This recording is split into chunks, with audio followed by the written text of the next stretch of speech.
Good morning, afternoon, or evening. Welcome to Is It Too Late to Change the Name of the Podcast? Today we have Eric Whiteley, Aaron Elliott, Christopher Spenceley, and your host, Antoine Vandelay. Turk and Ricky are not here today. Not sure why they didn't respond to our messages. Hopefully they will be on the next episode. But today we are going to be talking about Ant-Man. But before we do our review, we will go over what we've been doing this week. So, Chris, you are our special guest, so you shall go first. What have you been doing this week? Well, aside from life and etc., I was turned on to a game by a friend of mine called Elite Dangerous, which is a space adventure simulator. And it's kind of cool because you can basically choose what type of pilot you want to be in space. You get a starter ship, and you can either stay in the space lanes all day and deliver freight and make money, or you can start being a pirate, or you can just be a pirate, I believe I was going for, or just be like a starfighter pilot and just chase after people with your lasers all day. It's a lot of fun. Is it an MMORPG? Is that what it is? Kind of. It's a little procedural, so like you could explore this game infinitely. Like it's always generating new maps based on where you travel to.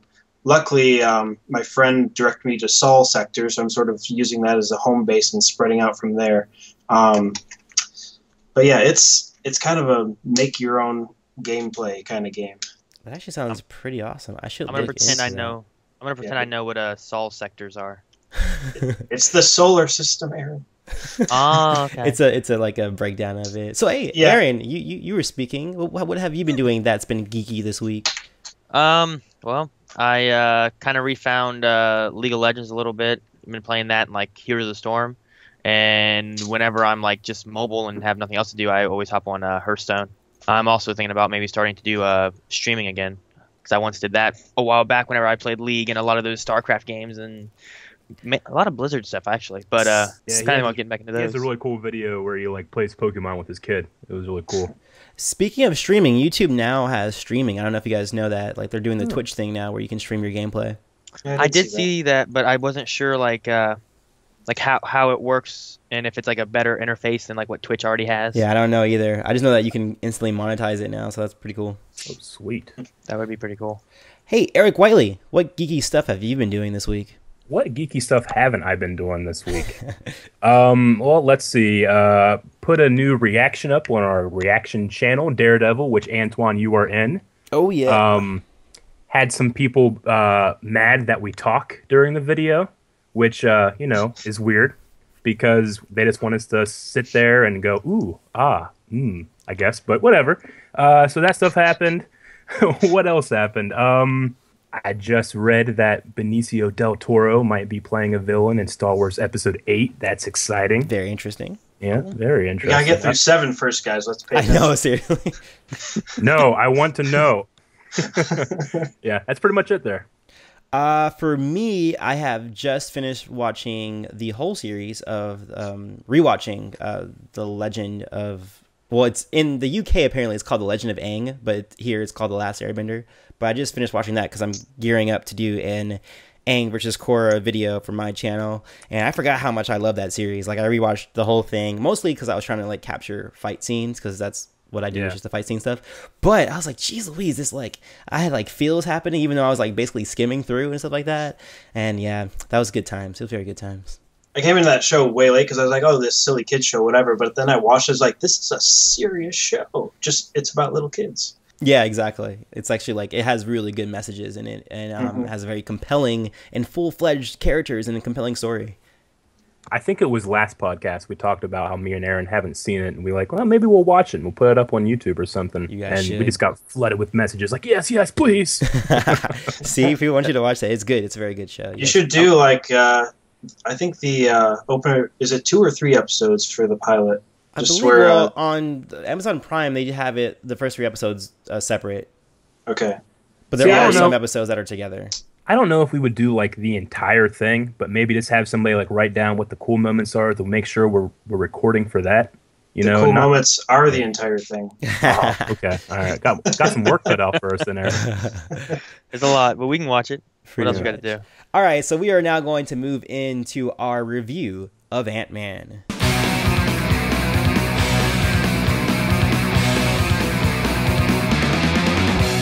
All right, I do have a question because when I went to see this, I saw it with my wife and my son, and I got in there right around the time the Marvel logo showed up. So what the heck happened in the first like couple Oh, minutes? you missed Because all of that. my You missed wife- the prologue?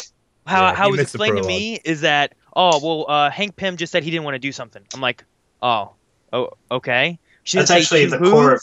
She didn't say like what of. Like that's it. That's what your wife told you. She's like, Like, oh yeah, yeah, she's Pim like- just didn't want to do something. Coincidentally, A little bit later, Coincidentally- she followed it up with Go this. ahead. She was like, well, I don't think I realized it was the movie quite yet because the Marvel logo didn't show up until after that part. I thought it was another trailer. I'm like, you're okay. right. That's kind of a trend they've been doing lately. It's just like now your feature presentation, and it goes. It's no like Yeah, like Guardians opening did logo and then the movie. It's kind of weird. that. Yeah, Guardians just kind of jumped in like, oh, Yeah, same Well- thing. It was like the scene with the kid. I was like, hey, wait. Coincidentally, Aaron, I also walked in about 5 minutes late. Not my own fault. I was standing at the ticket counter, and the lady in front of me had 5 kids, and they all needed popcorn. And I'm just like, waiting. Come on, I gotta get in there. It was terrible. But yeah, So- I walked in right whenever the Marvel logo was going to. So, Antoine, do you want to explain it to them scene by scene, or should I? And I will say that I might or might not have had a pirate come into my house and illegally download a copy so I could see that scene. okay, so you're good. So I might know exactly what happened. It's very, very blurry. Well, know. before I Basically- even talk about the scene, I actually felt a lot like a TV show in the sense that it felt like a cold open. Like you have that with like CSI or other procedural shows where you have that cold open, which kind of sets up like the premise of the movie. And basically the scene was just Pym didn't want to give up his formula for how Ant-Man works or how the suit works. Well, not even that. It was also like sort of the early days of S.H.I.E.L.D. because the cameos in it were the guy who played Howard Stark in Iron Man 2, like the older version of Howard. Right. And then, The Walt Disney version. oh, I always forget her name. Haley Atwell playing an older Peggy Carter was in Peggy there. Carter, yeah. And then the guy who showed up as turned out to be a Hydra agent later. You know, he's one of the S.H.I.E.L.D. guys in there that Hank Pym ends up punching in the face, and that's why he like asks how his face is. Was that the guy that got off the helicopter and they showed like a real close up of his face? I'm like, I feel like I should know him, but I Yeah, have no yeah. idea You who should that guy know is. he got punched in the face by Michael Douglas. Okay, yeah, that's that gotcha. Okay, Yeah, the And Stark bit actually comes back up because Pym later on when he's talking to Scott is like, I don't want to give this to like a Stark person, you know, he didn't want them to Yeah. have the formula. And we got to mention that it took place in the Transgallian from Captain America 2. Well, and also you could tell if you watched the scene. So Oh, yeah. yeah. I was telling it for Aaron. Aaron didn't know. I'm sorry. He needs to be in Connect- the know. There's always Connectivity. Blu-ray, man. There was only one other part that kind of popped out of nowhere, and I can talk about that when we get closer to that. Whenever we're talking Very about cool. stuff. Oh, and by the way, we will be separating spoilers. We will talk about spoilers at the end of our review, but right now, everything right now is spoiler free, so let's all be vague as possible. Gotcha. All right, that's good. That's why we just talk about the beginning then. Yeah, pretty much. We talk Oh, about the there's not first that many spoilery bits in this. I don't think there's not a lot of like, oh my god, you know. Depends how many trailers you watch. True, very true. Oh, yeah. I know. But yeah, what did you guys think of Paul Rudd as Ant-Man or as Scott? I've always liked Paul Rudd ever since I think I first saw him on Friends when he was like Phoebe's love interest. And I was like, oh, he's kind of funny. But I've just seen him in his little comedies over the year, and they cast him as Ant-Man. I'm like, okay, yeah, perfect. He'll be funny. I mean, he's one of those actors where like he kind of just plays himself in every movie he's in, which, you know, when I first heard he was cast as Ant-Man, I'm like, oh, that'll be fun, but will he just be Paul Rudd as Ant-Man? But I kind of felt like he kind of pulled it off here. That actually worked for him. Like, the audience isn't worried about a personality they need to analyze. It's just the everyday guy, and he's thrown into this very small world. Very good, very small Yeah. world. Good job. That's probably why they went with the Scott Lang story over telling Hank Pym's, because it's like with Pym, it's like this would be another Avenger who's a genius scientist, and you got to follow him. With Scott Lang, it gets our everyman, so we're like experiencing this tech for the first time with him. And the cool thing about doing that is that you don't have to ask the audience to take Ant-Man seriously. Hank Pym has been taken seriously immediately. Everybody's already worried about him in the first scene, you know? Mhm. Now, catch me up, because going into this movie, I'm kind of the person who comes to this movie not knowing a thing about Ant-Man from the comics whatsoever. Sure. So Scott Lang, is he like a different iteration of Ant-Man? Yeah, Yeah, they got the story right in the way that Hank Pym hands it off to him. Like, that was very accurate. See, I mean- What they're basically doing with this is, instead of having the whole Iron Man story of like why and how did this guy create it, they're basically, instead of saying, oh, Tony Stark's Iron Man, this is how he created it, Tony Stark already was Iron Man and now he's handing it down to somebody. So they're basically skipping a big origin story of like, Gotcha. it's already been created, now it's passing it down to a new generation, and this is Ant-Man. Okay, that made sense. Okay, cool. And you also get that really cool theme of like, you know, the Ant-Man Pym particle thing. It kind of takes its toll on the body. So, you know, you find this other new guy that's kind of expendable, but you can see potential. And, you know, Hank Pym doesn't have to worry about going crazy. He only has to worry about, you know, he doesn't want his daughter to be part of it, you know. Mhm. And Yeah, he's worried about his prodigy too. They made me think a lot about, you know, Iron Man 2 when they were talking about how much the arc reactor is taking its toll on Tony. It was like, you know, these things have their terrible privileges. So it's kind of interesting that, you know, Ant-Man's also got his thing. I mean, we really have a theme in the Marvel Universe of people creating awesome things and it going terribly wrong, right? I mean, every single villain is like, well, that's Tony Stark's fault, you know? Yeah. And then Darren Cross, David Cross is from Arrested Development. Darren Cross, you know, him trying to replicate Hank Pym's technology, a lot of bad technology. People need to quit creating things. Well, even outside of Marvel, that's a big theme in superhero films in general, because Sure. apparently the first thing to do is you have the hero, and then you have the exact opposite of the hero who can do the same things. That's exactly correct. Yeah. Like, and I mean, I understand that as a good baseline to start, but, you know, there are other ways to do it. I mean, have we had a first Marvel movie that hasn't done that? I mean, we had Cap, Super Soldier, Red Skull, Super Soldier, Thor, God, Loki, God, Yeah. Iron Man, bigger Iron Man. Yeah. That's Bigger Iron true. Man. That's very true. We haven't had like a completely different villain. Hold on, let me take a quick glance at my Marvel shelf here. There's got to be one. I mean, I guess Hawkeye. Oh, you know, I has mean, that- like Guardians of the Galaxy, kind Oh of. yeah. Because he was like a superpowered, and they were normal people. Like Yeah, a you're normal alien people versus superpowered alien people. Yeah. maybe that's why I love that movie so much. Yeah, here's could the thing about be. Guardians of the Galaxy. I don't see how it's tying into Marvel quite yet. Like into It's the come on, universe. man. it's just sort of like meanwhile in space. Yeah, exactly. All right, well, think of it. You got to think of it this way. It's all about what happened at the end of Avengers, right? We see Thanos. All of these movies have something to do with those Infinity Stones. Mhm. Guardians of the Galaxy featured the Infinity Stones a lot. I mean, it was the climax of the movie. I wonder Yeah, if it they'll really actually be explained in. those more for us too. Yeah. Yeah, I wonder if they will be like the Guardians. Will they show up in Avengers 3, or is you would And think prob- so? And well, it's Absolutely. Infinity War, and that's infamously out in space. Like the Avengers, I mean, we've seen them planet side so far, but traditionally they're in space a lot. So Yeah, That's hopefully we probably- get that. I'm sure it'll be worked in. I mean, Iron Man was a member of the Guardians of the Galaxy in the comics for a bit, wasn't he? yeah, when they started the new Guardians series to kind of build hype for the movie, like the first thing they did was Iron Man flies into space because he's sick of Earth for whatever reason. He's just like, As you do. Yeah, as you do. And yeah, it was really interesting. Hooked up with Gamora, that was good for him. Oh, there you go. Well, of course.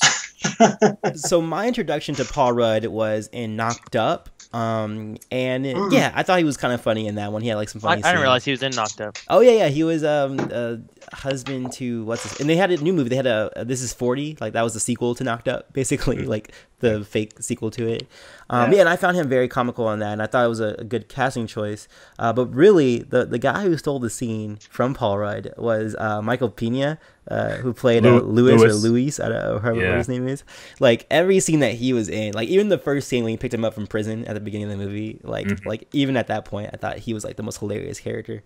He was the best. I want him to be in the beginning of every Marvel movie doing the prologue. Like as the characters with his voice. That would be the best. So my cousin, he told me this from this other person. Like he did that whole thing, and then like, it was awesome. Yeah, he was my favorite. Back it up.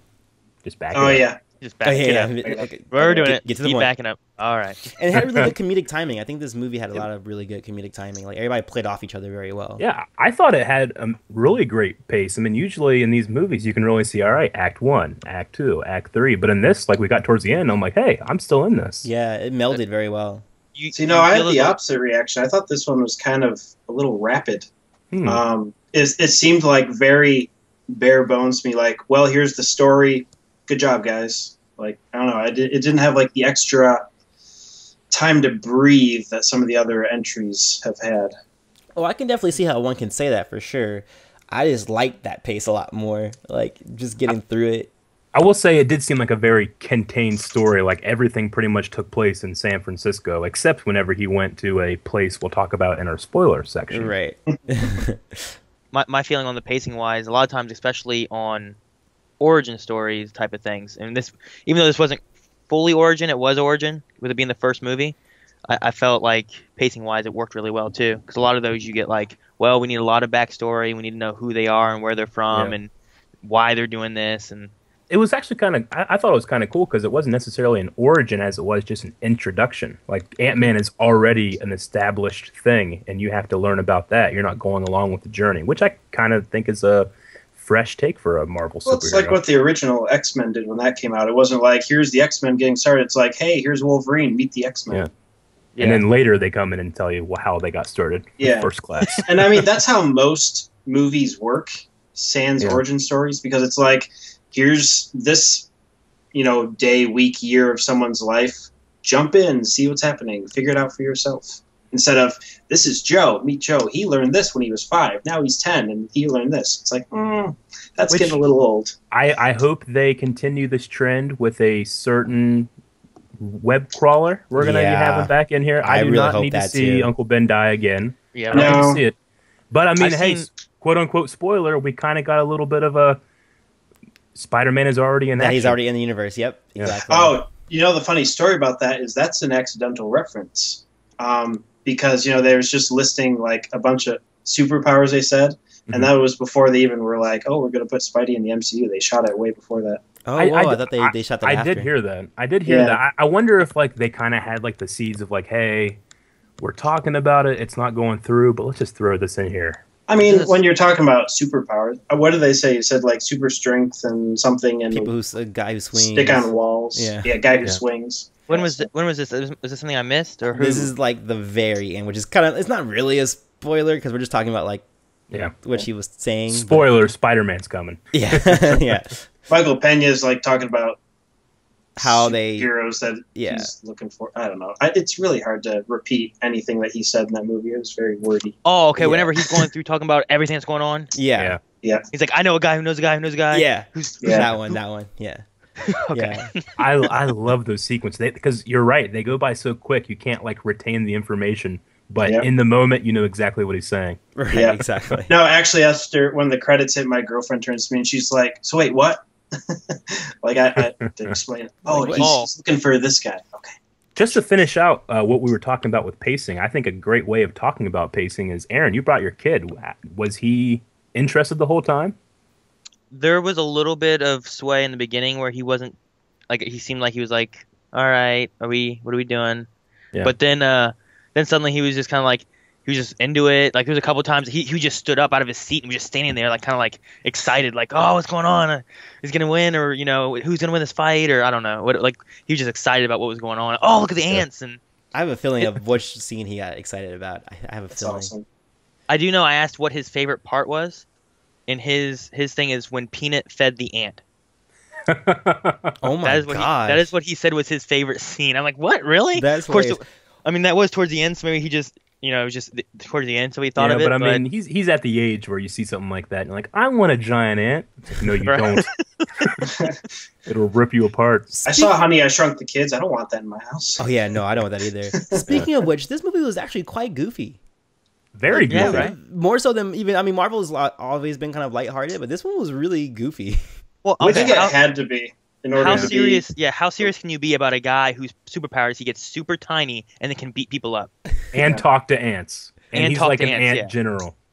Because there have been comics with Ant-Man where they get like kind of dark, and he sort of has a reputation for how he treated his wife. But it's like with how the MCU is going, it's you don't really want to do that right now. Yeah, it was definitely very lighthearted, and it was nice. It was nice. I liked it for what it was. Which, I mean, it was kind of what's the word I'm looking for? It was kind of disjointed whenever we would go from like lighthearted Ant-Man training, running around with ants, and then you have Darren Cross, and he's killing lambs, I actually want to talk about that because in that scene, when they're bringing the lamb, Hope, the girl, she was like, "I thought we were doing rats," and he's like, "What's the difference?" And then like I was thinking in my head, I was like, "Yeah, Hope, what's the difference? What you got against rats?"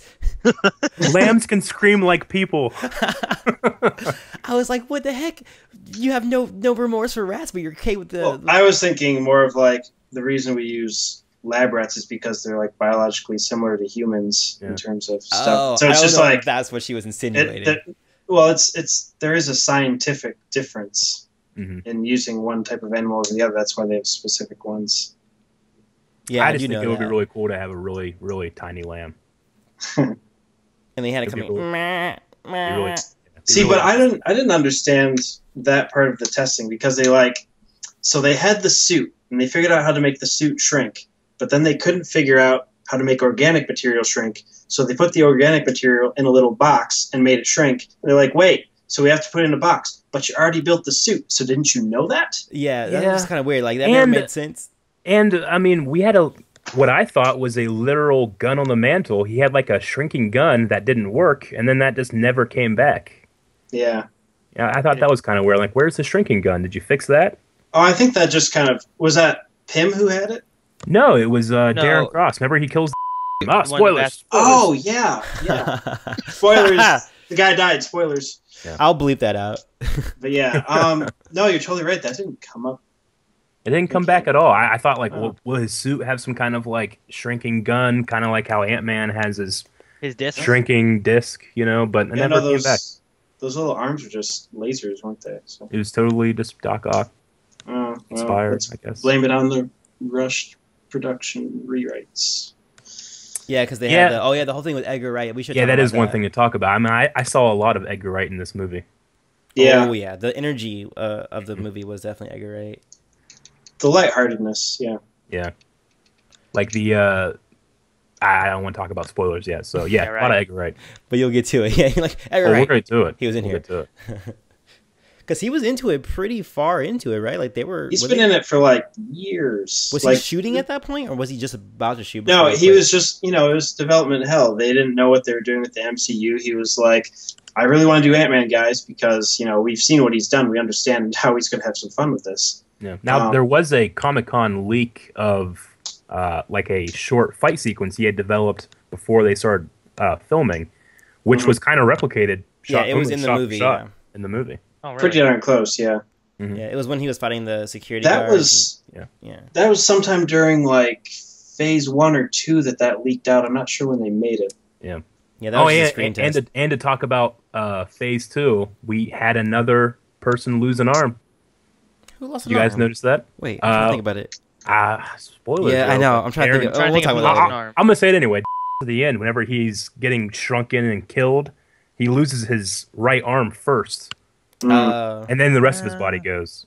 Was that the reference there? Yeah. Mm-hmm. All right. Wait, I haven't heard much about this trend. What's going on with people losing arms? Okay, so in phase two, if you watch all the phase 2 movies, somebody in every movie loses one of their arms, and they say it's like a reference to the second Star Wars, Empire Strikes Back, where Luke loses his arm.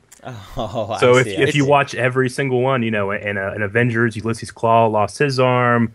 Well, but that's what happens to Ulysses. Well, yeah, I know. I'm just saying, like, it's happening. If you look at Iron Man 3, there's Killian.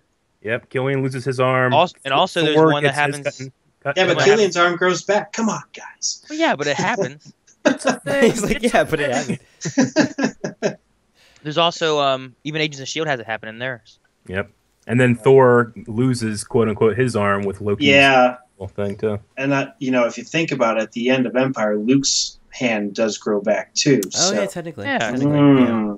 Heavy. And they're owned by Disney. Infinity War, Star Wars. Infinity Star Wars. Uh, Oh, imagine. Mickey's going to lose his arm. Disney Yeah. Infinity. Patton Oswalt will write. I think we're all itching to talk about spoilers now. So, is there any closing comments you guys had about this movie? I'll say it was just a ton of fun. Like I was in the theater with like 10 parents that brought their kids, and I thought in the beginning I was like, oh, this is gonna suck. But I mean, actually, it was kind of awesome because they laughed at all the appropriate times. They laughed at the inappropriate times, which was a lot of fun for me. And I don't know, I just had a lot of fun watching this movie. You know, Avengers I thought was great, the second Avengers, but I did think that there were some times where I was like, what are they doing here? I didn't really feel that with Ant-Man. I just really got to sit back and enjoy it. Sweet Aaron, what was your closing thoughts? I mean, I kind of halfway came into the same way as you did, Antoine. I didn't know a lot about Antoine. Most of what I knew were from some cartoons and stuff that I've seen a little bit here and there. But I enjoyed it. I enjoyed like the humor they had. I like it. I mean, these for me, I like these being kid friendly because I'm having a family and Leon loves seeing superheroes and all that. But he also, I like seeing crap. Where was I going with that? I hate when I do that. Yeah, I don't know, but you called Ant-Man Antoine. Yeah, I was gonna mention that. Like, well, half of my name is Ant. Antoine. When I watched Antoine. But no, I just enjoyed like it being more lighthearted. Just because then Leon could enjoy it. He could enjoy giant ants or little Thomas the Train Engine jokes and stuff like that. So, for me, I'm excited to see where they take him and Paul Rudd into like further into the Marvel universe and everything. Spenceley, what do you think? What are your closing comments? Well, I have to, because I'm such like a long-term Marvel fan, I have to watch these movies with kind of two minds. One is my, inner 5-year-old who's like, oh my God, comic characters on the screen. This is amazing. Because they did do a great job of getting all of, Hank Pym's and Scott Lang's details right and accurate, and I was thrilled. But then there's, my grown-up film student graduate brain who's like, but it's not the best film. It could have been a bit more fleshed out, a bit more reasonably paced, and not so like scene. That was my only real issue. I just wanted, those little extra scenes that help make a film really tell a complete story. Right. I think that's absolutely right and correct, and I do think of that a lot when I'm watching these movies too. And then sometimes I just have to turn that part of your brain off. Like I don't know. For some reason, I'll just always give Marvel a pass, I guess. Yeah, because I sort of the absolutely nature. do. I get a lot of crap for that. Yeah, it's actually the nature of this universe we have, because they have to create these scripts and these stories so quickly that I think that's sometimes going to happen. You have to like, as long as the entertainment factor is over any like plot holes or any like incoherent character choices or anything like that. As long as the entertainment's there, I think then they can get away with it, basically. And I thought that like when the beginning of Phase 2 Marvel, I would start to get slightly annoyed that everything has to reference everything else, in the cinematic universe. Like this, oh yeah, this is coming, advertisement for next Avengers, But now I'm just like, advertisement for next Avengers. Well, it's not even. It was. I think Iron Man 2 is the worst culprit of that. The others were sort of well balanced, but Iron Man 2, like literally. If you didn't stay after the credits of Iron Man 1, it's like, who is this black guy? Why he's talking to Tony Stark? That definitely was the worst offender when it came to that. Oh yeah. But otherwise, I mean, like, well, are we doing spoilers about Ant-Man yet? Oh, no, not yet. Hold on. Okay. So, yeah, just to wrap up, I actually came into this with extremely low expectations. Actually, not even low expectations. No expectations whatsoever. I actually we had to convince you to go see it. Yeah, exactly. Yeah. I only watched it because we're doing this podcast right now. But yeah, I saw the trailer and I was like, whatever. Like when I saw Avengers 2, I felt a lot of fatigue with just these Marvel movies and just superhero stuff in general. And I was like, I'm kind of over this. And then this looks so interesting.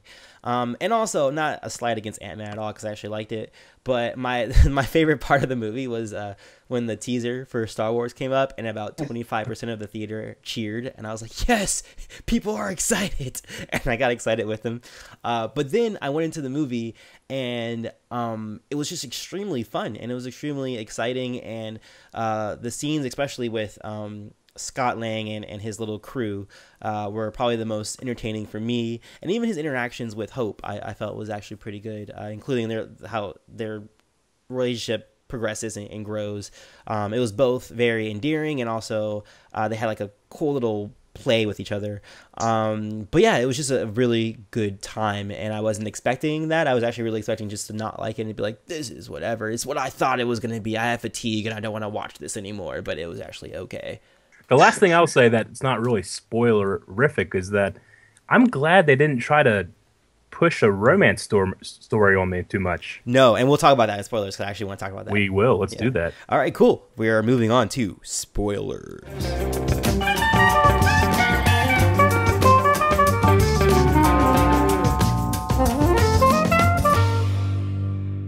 So yes, speaking of the romance, they actually had all the romantic plot lines that they would set up. You know, like they don't really like each other, and then they start falling for each other because they find things in the qualities. But we didn't even see like when they were kissing, when Pym like found him like in the door. We didn't actually see that the initial kiss, like them doing their whatever talk, and then they kiss. Like we just saw it right after. You know, we didn't get the story, and I thought that was awesome that we just I went love right that. to It's literally like, look, there's something going on, but it's not important right now. And I figured this out, guys. We'll close the door. Do you want to hear my ultimate filmmaker dissection of why it worked out that way? Why? Because it's because Hank Pym, he's like the voyeur of the film. He's got the little ant spies. He's watching the cameras, blocking the cameras, and like pretty much always assumes he knows what's going on with everything. But as soon as Scott Lang takes over, you know, that's like a new perspective is brought in. And somewhere in the end there, it's like Hank is so distracted by this other thing, he doesn't even notice that, they're a couple? What? I missed something. They were getting together? Oh, that's actually pretty good. That's a cool Good point. pickup. That's not bad. Actually. I like that. Yeah, I like that because the one thing I thought about when I was watching this movie is like, I didn't really understand the rules when it came to the ant telepathy. Like, you know, they always say that you're never 10 feet away from an ant. There's so many ants. You know, the mass of ants is more than the mass of people in the world. You know, so yeah, like whenever Pym is done and distracted and he's not thinking in the Ant-Man way, he misses stuff. That's kind of interesting. Yeah. That was So really good, like actually. Scott took over so he can just take a moment to relax and I wasn't paying attention. What happened over there? That's actually pretty good. Pretty cool. I don't know if this is what you're talking about, Aaron. Where your son was really excited. Was he excited for when Ant-Man was taking on Falcon? I think so.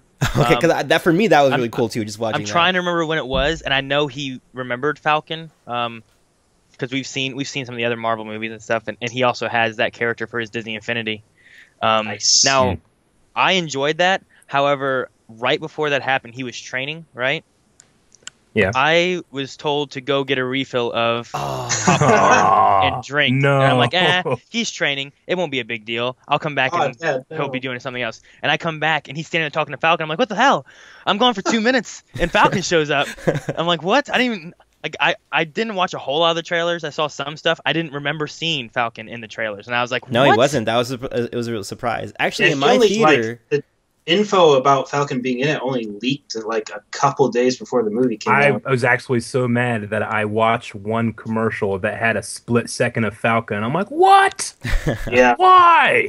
I saw like a spoilery headline on the site I almost never go to. I was so mad. Awesome. I was actually surprised because my theater actually cheered for Falcon, and I didn't realize he had a following like that. I was like, "What? People are He cheering for has a him?" huge fall. People, I mean, he's a straight up Avenger now. He's part of the team. Yeah. Yeah.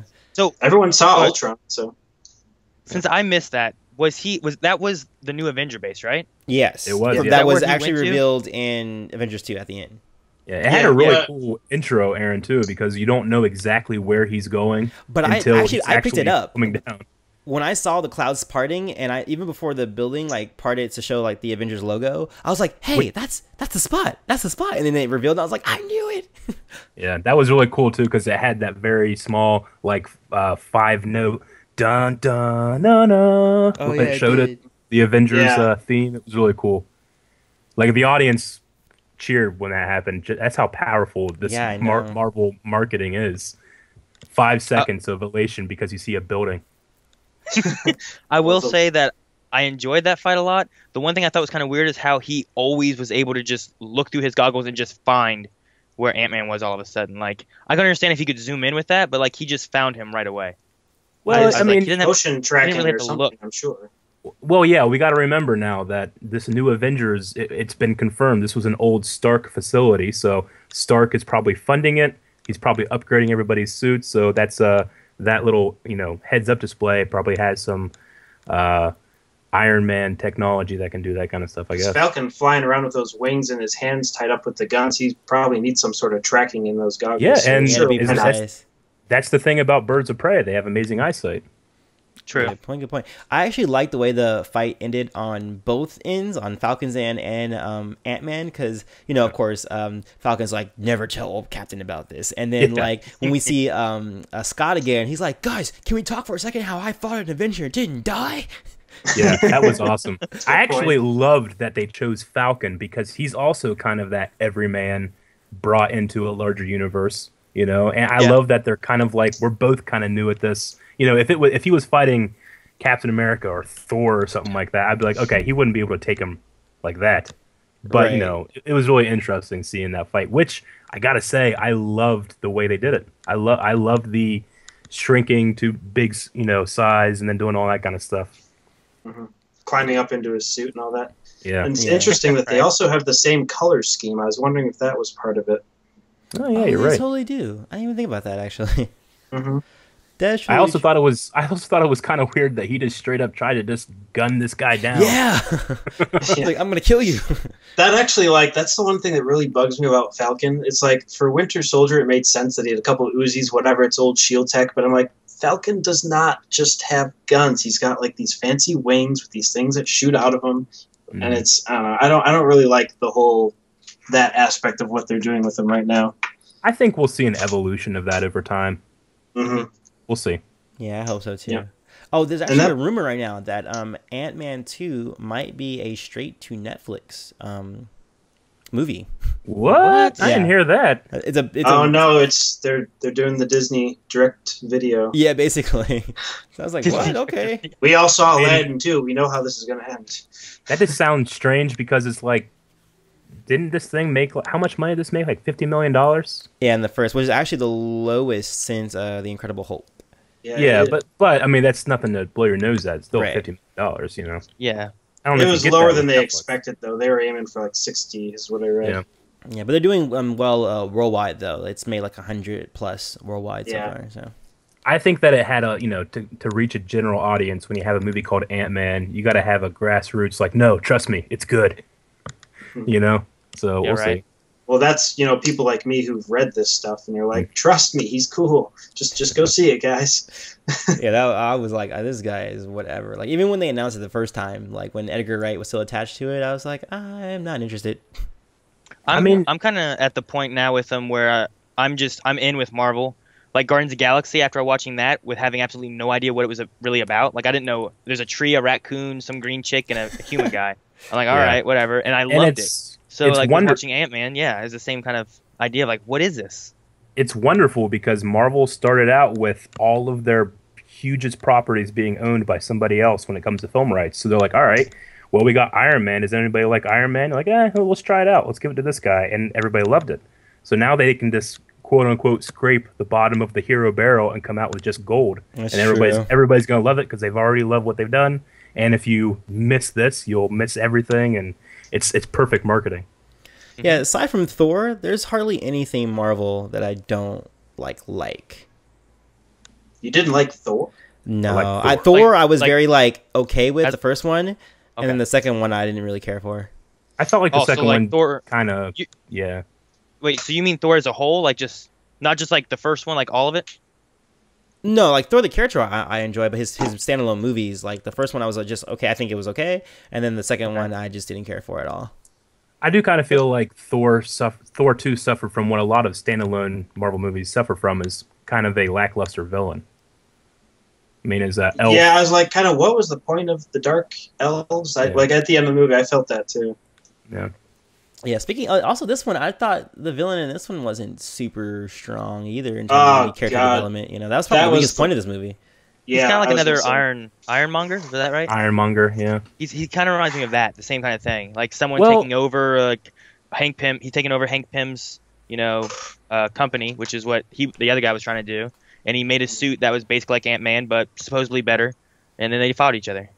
The differentiation I found from Ironmonger is if you think about Stain, he was, he grew up with Howard Stark basically, Mhm. and developed. I don't know how much he played a role in developing stuff, but he was around, he was there, and it was sort of like, well, I've been doing this for years. Where's my cut? And he sort of had a grand master plan on how Yeah. to solve all that. Whereas this guy is sort of like the spoiled brat prodigy who thinks he understands it but doesn't really. But as soon as he figures it out, he tries to sell it immediately. But he's like he doesn't have a plan. He's just greedy. Yeah. Yeah. And And kinda we got to crazy. remember too. It's also they have that theme of the Pym particles making you go a little crazy. I mean, I think that went a little quick with Darren Cross. I think he kind of went wasn't too crazy using the too quick. suit yet, so why would he Yeah. be? It was That very was what convenient. bugged me about that. Yeah, it was extremely convenient because the second that they said, "Oh, watch out! It's like the stuff messing with your brain," that was like the second like he went like ape shit crazy. No, I think he was just having a bit of a regular power high like any other guy. right. It's And I like, think that the yeah. movie was trying to relate that to the whatever what was it called, the Pym, whatever, not the Pym, whatever he made. Pym Screwed- particles. Yeah, the particles is that screwed him up. But I don't think that didn't play for me at least. I didn't buy into that. Now, I will say though, I did enjoy what the actor had to work with. Like, I enjoyed the actor. I thought, Oh, yeah, me too. For what he was given, I thought he was a little compelling, at least. Yeah. With his whole ambition and being the son that Hank Pym never had, but not being treated like a son, that kind of thing. Yeah, I felt yeah. actual They didn't tension. really have much more to do with him other than be the villain. Like they didn't even try to hide the fact that he was the villain. It was just like, well, this guy's mad at Pym. He's gonna Yeah. mess with him. They never really said, like, has he tried the suit on before? How is he so good at it so quickly? That kind of Oh, thing. that's another good point.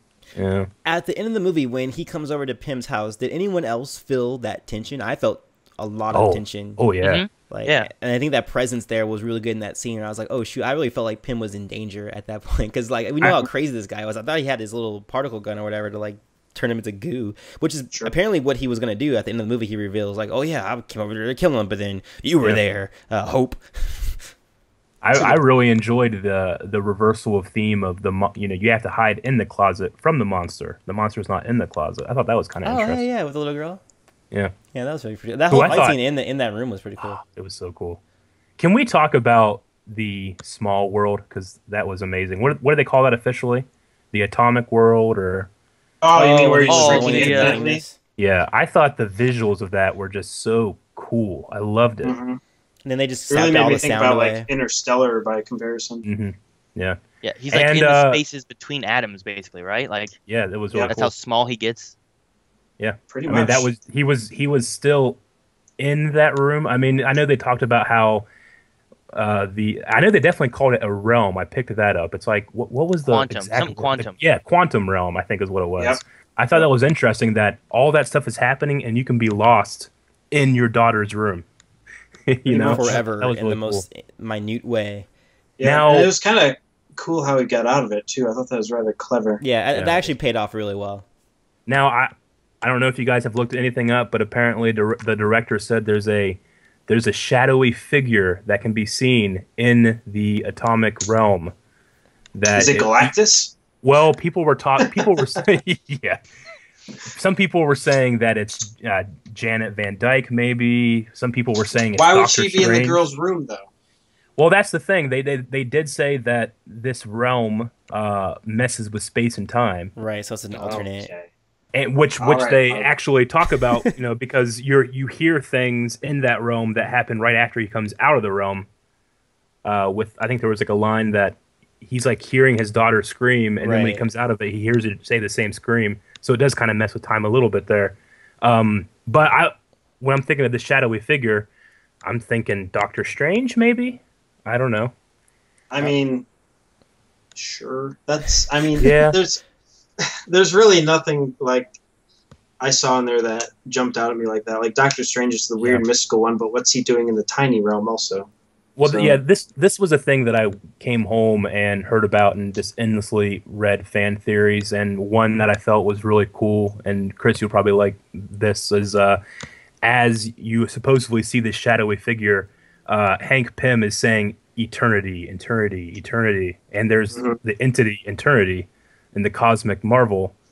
Maybe that's who it is. I don't know. have to watch that again. I gotta see that. Hold on while I Google, because Space Marvel is not my strongest subject. Yeah, right. the cosmic While stuff. you Google, I want to talk about Hope a little bit and Evangeline Lilly. Have you guys watched Lost, by the way? Yes. Now, I will say, I'm not a Kate fan, but I do like. Oh, really?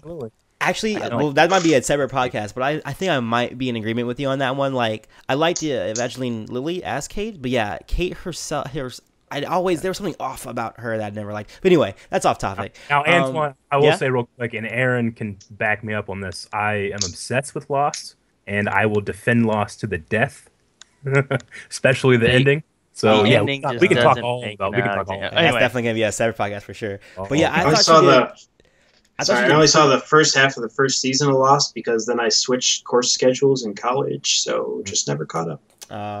I think it's on Netflix right now. You can binge it right now. Yeah. But everyone told me how it ends, so I'm like, whatever. Well, yeah, the ending for me. Yeah, They're just all watch wrong. 5 They're all seasons. wrong. Just watch 5 seasons. But yes, getting back to Evangeline. But yeah, Lilly, Evangeline Lilly, my big well. experience with her was, I was an extra on Real Steel when that came out. She wasn't there for that, but, I made a point of going to see it. And she was really good in Real Steel. I liked her a lot. So when they said she was going to be Janet, I was like, yeah, or not Janet, Hope. I was like, yeah, that's perfect. That'll be great. And she's pretty much Janet. Yeah, I mean, but but the so is haircut. Hope. So Yeah. The one thing I wasn't I guess I should have been expecting it, but I was super excited whenever they showed that little flashback with Wasp and Ant-Man. oh yeah. Yeah, that was really cool. That was a cool sequence. I was like, oh my god, that's Wasp! Oh, look at that! I was so excited about that for some reason. I don't know. It just caught me off guard. I guess I don't know. I'm saying I was really compelled about that because Hank Pym pretty much lost his, I don't know if it was wife or his lover or his girlfriend, whatever, but she could very well just be alive and she can't get back. She's still out there. Well, how much floating food around. has she got in that suit? I don't know. Well, maybe space and time. Time doesn't relate. Maybe she comes back and only a second has passed. I don't know. Yeah, I can see that working. But yeah, there was that particular scene between Hope and Pym when Pym finally reveals basically the same story that we're talking about now. Right after that sequence, Evangeline did some freaking acting in that scene where I was like, oh shoot, you're making me feel some stuff right now. Like I was like, she was getting all teary eyed and her voice was breaking up in a very natural way, and I felt like the little tears are and I felt like the guy who played Hank Pym, whose name I'm forgetting right now, Michael Douglas. Thank you, Michael Douglas. I think even seeing what she was doing in the scene helped him, I think, elevate his performance as well. And that's always something that actors talk about is that acting is about reacting to someone else. And I think her brilliant performance in that scene actually elevated Michael Douglas a little bit because he was also getting emotional just watching her act and like feeling what she was feeling. Sure. That scene for me, I felt the emotion was very honest. In my They're opinion. great. They're both super talented. I really like that scene a lot. And the cool thing about her is that like when she got on Lost was the first acting thing she had ever done. She was just hired as an actress, and she's like, well, I guess I can do it. And seeing her progression in that skill is pretty great. Yeah. Did you Google your Googliness?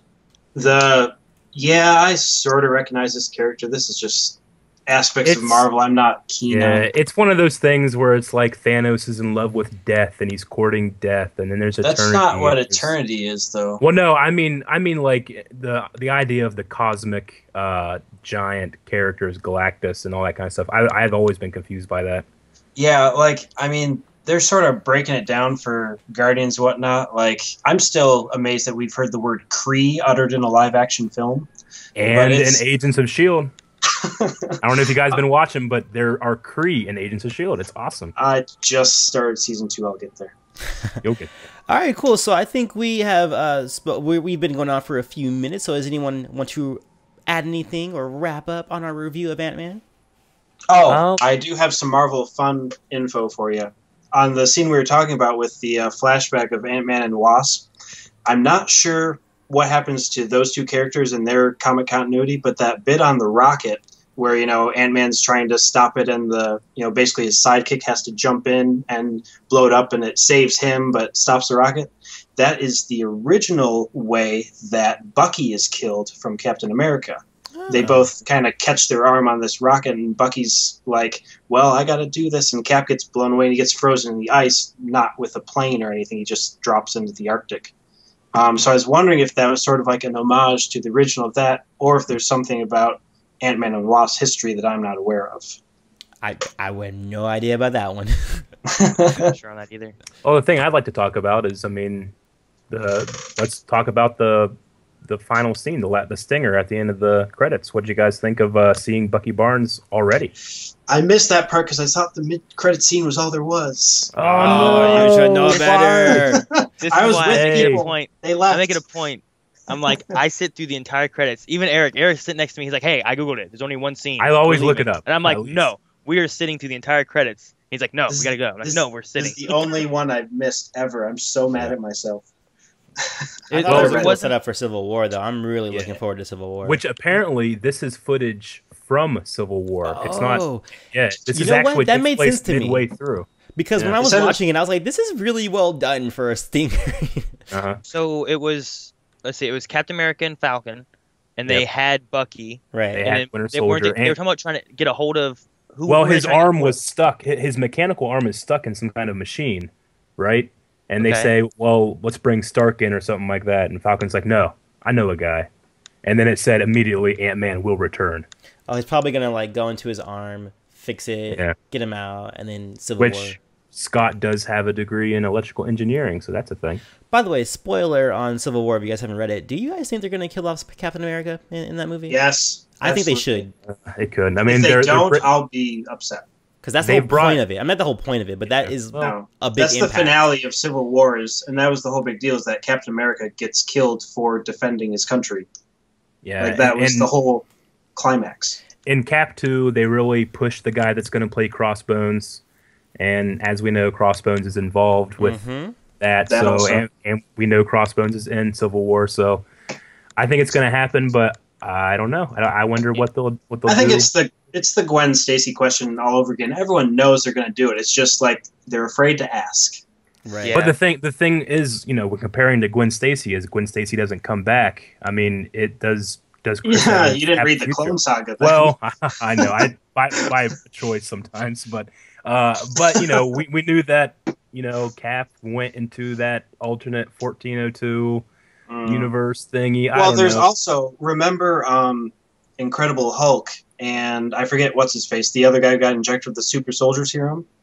He Yeah. All the, got screwed up by that one kick from Hulk, and he came back. So it's like they might, you know, if they want to, they can find their way around it. That's true. Yeah, but I hope so, because I feel like we need some people, some Avengers to die to really feel any kind of impact in the fight scenes that they are in. Because we can just think, oh, they're always gonna make it. You know, they have to have some drama. Yeah, I think Civil War is going to be. It's going to be. I think they've jam packed it with so much stuff. It's pretty much as Avengers 2.5, right? Really. I'm really curious what they're gonna do with it, because like one big thing in Civil War for me was like when Spider-Man revealing his identity. Yeah, he breaks Which Google. Yeah, but I don't feel like it's gonna be a big thing now, because like they're just now bringing him in. I don't know how I'm gonna feel about it. I think it'll be with it okay being- because we know Spider-Man so well, but I don't think it's gonna work Yeah. though because they have We him as do. a kid. But as of the MCU, no one else does. Like, the Right. big thing that Aaron's talking about, when Spider-Man pulls off his mask, the line he says is, you know, my name is Peter Parker. I've been Spider-Man since I was 16 years old. Yeah, I was gonna Here's say this that because he is 16 30-something years old man. in this movie. And so Mhm. now it's like, hi, I'm Spider-Man. I've been Spider-Man since I was 16, you know, which I just turned last week. yeah. Yeah. I just started being Spider-Man. Yeah, like you know, Yeah. JJ falls out of his chair and is like, "What the heck?" You know, and like I don't feel like I'm gonna feel like I would in the comics. Wait, I don't think With that this plot movie line's gonna be in because it. it's I think they're gonna. I I think. I- Go I ahead. don't know. I was gonna say I don't know. Like it's still like on the same lines of like, are they gonna kill Captain America? Are they gonna go with this? You know, what of the comics are they gonna use in this? I did thing? read most of the Civil War from like all the different series that happened, but what's interesting about this is it's called Captain America Civil War, so they're probably going to focus on his perspective of it. right. So we're not going to see a lot of it. Yeah. Which will, Um, we will, with all those characters in there, we do need someone to focus on and take us Mhm. on that journey. I think that's a good idea. And so when I read Civil War, the first thing I read was, you know, Amazing Spider-Man Civil War, and so that's sort of the main storyline for me. But it'll be interesting to see what they really choose to use. And So I I'm guess- super happy that they cast somebody so young too. I mean, we have a cast of Avengers that are 30, 40-year-old guys. And I think a lot of kids, you know, they always say Spider-Man is the relatable one. I think a lot of kids, high schoolers, are going to be able to relate to him more than, you That's know. why I liked him. Yeah. Just Exactly. the relatability. I mean, that was always one of my favorite superheroes. I was gonna say I was kind of like Chris, where like, you know, all the Civil War and everything like that. I saw it more from Spider-Man's kind of point of view rather than watching it through Cap's or Iron Man's or, you know, seeing any of their point of views really. Mhm. But Though Iron Man's point of view is messed up. Can we talk a little bit about how brilliant it is for Marvel that every single thing they do markets the next thing, and you got to go see it. I think it's awesome. I think It's- Star Wars needs to there's- start doing that. I think they will. Yeah, that's why I'm excited for like this continued continuity that they have for Star Wars. I think that's going to come over, especially with Disney at the helm. Yeah. It's such an exciting time to be a comic book fan, right? Mm. I mean, Well, there's it's just- always been an exciting time for me. Well, but I guys know, are but I'm just catching saying, up. like, when we were kids, you know, even like when I was in high school as a senior, it still was not cool to wear your Captain America shirt, you know. Oh, I know. I remember those days. You know, and now I just feel like I was so right. Yeah. everyone loves these. You were all wrong. Yeah. No, it was great because I remember when Avengers came out, I was a projectionist at a movie theater, and everyone was talking about like dressing up to be an Avenger, and they're like, "Oh, well, we don't really know who they are." So everyone was coming to me like, "Chris, who should I be?" It's like, well, actually, be you better Batman? striking. I would just mess with them and like label obscure characters from like the '90s era. I'd be like, "Well, you really look like Cersei," and they're like, "What?" I don't. I can't give Marvel enough praise for just taking characters that no one, or I won't say no one, but the general audience didn't really care about. You know, I mean, DC is only now doing Wonder Woman, you know, and it's been how many years since they started doing movies, and Marvel's doing a raccoon in a tree, and everyone loves it. You know? Come on, Yeah. they did Jonah X. They did, yeah. No, it was like DC was focused on Vertigo because like Warner Brothers overall is sort of more realistic and drab, I guess, and so they're like, Which I'm well, actually fine with. I'm actually really interested to see the new stuff from DC because it'll be Yeah. a breath of fresh air from what we have from Marvel. yeah. Mhm. That's sort of what New 52 has been for the DC reboot. Is it is kind of the style we're seeing in their films now. So they're trying to not be like colorful and funny Marvel. They're trying to be like, Yeah. no, guys, this is serious. Let's get with it. Yeah, So- I'm fine I do with feel that. I do feel like DC is trying to play a little bit of catch up when it comes to creating a cinematic universe. Oh, yeah. You know, especially, you know, they don't incorporate their television shows, which are doing great on their own, but you know, Marvel, Netflix, Agents of Shield. I mean, it's all connected. Yeah. I even hear rumors of a possible Daredevil cameo in Civil War.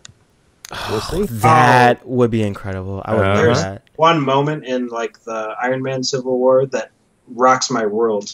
Is it There's- the pieces of silver? Is that what it is? Yes, thank Oh you. my gosh, I love it That's so like much. one of the best because okay, spoilers for you guys, but there's this like the big thing that Iron Man does is he makes this like prison for all the superhumans they have to capture illegally, just because the Registration Act kicks in, and so they capture Daredevil, and he shows up and he goes up to Iron Man, and they're like, wait, he's got something. He spits out a couple of coins out of his mouth, I think, and they Yeah. end up in Iron Man's hand. He's like, there's your 2 pieces of silver, Judas. Yep. If they do Which- that one scene with Daredevil, I will be totally happy. Yeah, which for people that don't know, that's are we still, everybody still here? Yeah, we're all here. Okay, sorry, I heard something. For people that don't know, that's a reference to the biblical story of Judas and Jesus and betraying for a sack of silver and that kind of thing. Which, you know, that's the cool thing. It's the cool thing about Daredevil is that he's still very Catholic. You know? Always. Yeah. All right, cool. So I'm gonna wrap it up because we have been recording for almost an hour. Sounds like we were pretty okay with Ant-Man, and we're looking forward to it. My expectations were definitely, I guess, met or exceeded because I had no expectations. Aaron, how were you at the end of it? No, I'm very happy with it. I didn't have too many questions at the end or anything really. There's only one thing that was kind of like off for me, and that was just that out of all the Marvel stuff, I was just under the impression that Hydra is now gone. and then they showed up again. Yeah, Right, yeah, there They was did. that. Well, yeah. cut off one But- head. Yeah, I suppose. another but appears. Yeah, and I don't know if sorry, Aaron, but I don't know if you guys caught this, but one of the Hydra guys, or one of the guys that come in with Hydra, have a tattoo of the 10 rings from the Mandarin. Oh, nice. And as we know from the Marvel one shot All Hail the King, the Mandarin Iron Man 3 was not the real Mandarin. So I wonder if they're Wow. going to be bringing the 10 rings back in. That would be really cool. Interesting. And then for you, Eric, what was your final thoughts on that, man? I would say that, like, you know, watching Marvel movies can be so overwhelming sometimes because you have to keep in your head everything that's happened before, that's going to happen, and you can get a little fatigued with the story just getting bigger and bigger and bigger. And I really enjoyed that this was like a self-contained story about, Hank Pym, Scott Lang, the problems they have with their daughters, the problems with this technology. I thought it was really cool. One thing, I don't mean to let this go on any longer, but one thing I was really confused by was why did Hank Pym choose Scott Lang? Yeah, me too. I actually felt that too. Like, at the why end of this it. guy? Like, he Remember, doesn't because have- they talked about that thing he did that he got put in jail for is like helping people get their money back, but he's also like an electrical genius and whatnot. It just sort of all worked Okay. together. And also that he was expendable, that thing too. Well, there's that. that's why he chose another guy, but Well- it was more like because he was like already trying to be a hero in his own way, but he also had the expertise necessary to do the suit and the things he had to accomplish for the mission. Well, now that I'm thinking about it, what did Scott do that got him in prison? Didn't he break into something to do with Hank Pym? They said it. It No. was something like He stole money people from got- some billionaire and he gave it to all the people he stole Well, money more from. like- Okay. Well, there's Yeah, the more to it. billionaires- He stole it from Go a ahead. billionaire who got his money like in a very like dirty kind of way. Like he like screwed Okay. over a bunch of people, got all this money, and was rich, and he gave it back to the people he screwed over. He Robin Hood him. Chris, what are your Anyway. final thoughts on that, man? As a longtime Marvel fan, I mean, Ant-Man's not one of the characters he versed on, but I've, seen him around the animated shows, and he's shown up in various comics that I've read. And I thought they were very faithful to his origins. They got it almost completely right.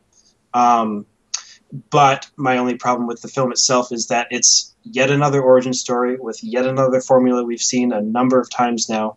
And I am glad that Marvel has been stating that they're about done doing the origins. They're going to start just jumping in more. So I think as Ant-Man is like maybe the last one doing that might just be okay. Cool. See, with that though, I don't know. I don't always like that because I don't know all these people. I kind of like seeing where some of these guys come from, But I get the point of like I wish Iron Man. I wish they would have just jumped in with that because I already knew his origin, All these popular ones, but now these like random ones, I wish they would just kind of tell me some more stuff with them. And I don't mean that's like they're going to forego telling us where they came from. It's more like instead of here's this guy, he's down on his luck, he finds a superpower. It'll be more like here's this guy, Doctor Strange. Isn't he weird? Well, he'll tell you more about himself as we progress. Okay, that might be all right then. I like that. Yeah. I'm also really excited for Black Panther, too. Oh, totally. I'm really interested to see exactly how they pull that one off. That'll be really fun. That one might actually have to be an origin, but that's a very different kind of one, like with the whole Mhm. betrayal and like the winner of that contest takes on the mantle. So that could be fun. Yeah. All right, cool. So we are going to wrap up. Good morning, afternoon, or evening. Thank you for listening to Is It Too Late to Change the Name of the Podcast? Eric Whiteley signing off. Aaron Elliott, see you guys later. Christopher Spenceley shutting up for now. And this is your host, Antoine Mandalay. Peace and much love to you.